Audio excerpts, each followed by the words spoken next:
Israel তুমি হয় থেমে যাও, না হলে তোমাকে ফেরাউন, নমরুদ, আদ এবং সামুদ জাতির মতো তোমাকে থেমে যেতে হবে।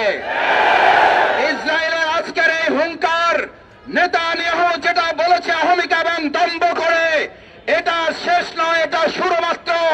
আর আমরাও ঘোষণা করছি, এটা তোমার আক্রমণের শুরু নয়, এটা তোমার ধ্বংসযাত্রার শুরু করেছে তুমি। নেতানিয়াহু ইসরায়েলকে গোটা পৃথিবীতে নিষিদ্ধ করতে হবে, ইসরায়েলের রাষ্ট্রকে নিষিদ্ধ করতে হবে, ইসরায়েলের বসতি স্থাপনকে নিষিদ্ধ ঘোষণা করতে হবে।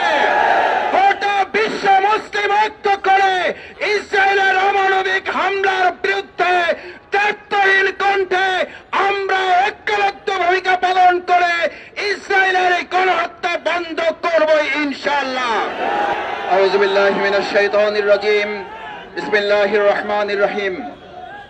ইসরায়েলের বর্বরতম গণহত্যা এবং হামলার প্রতিবাদে আমাদের আজকের বাংলাদেশ জামাত ইসলামী ঢাকা মহানগরী দক্ষিণের এই বিক্ষোভ মিছিল পূর্ব সমাবেশের সংগ্রামী সভাপতি জননেতা নুরুল ইসলাম বুলবুল, উপস্থিত সংগ্রামী কেন্দ্রীয় মহানগরীর নেতৃবৃন্দ, আমার সামনে উপস্থিত সংগ্রামী তাওহীদি জনতা, সাংবাদিক বন্ধুগণ, আইন শৃঙ্খলায় নিয়োজিত সম্মানিত সদস্যবৃন্দ, আসসালামু আলাইকুম ওয়া রাহমাতুল্লাহি ওয়া বারাকাতুহু।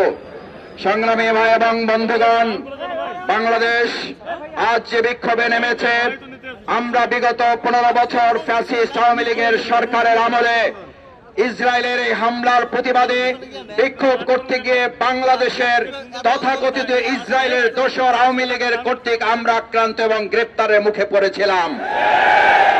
আমরা আজকে সেই ইসরায়েলকে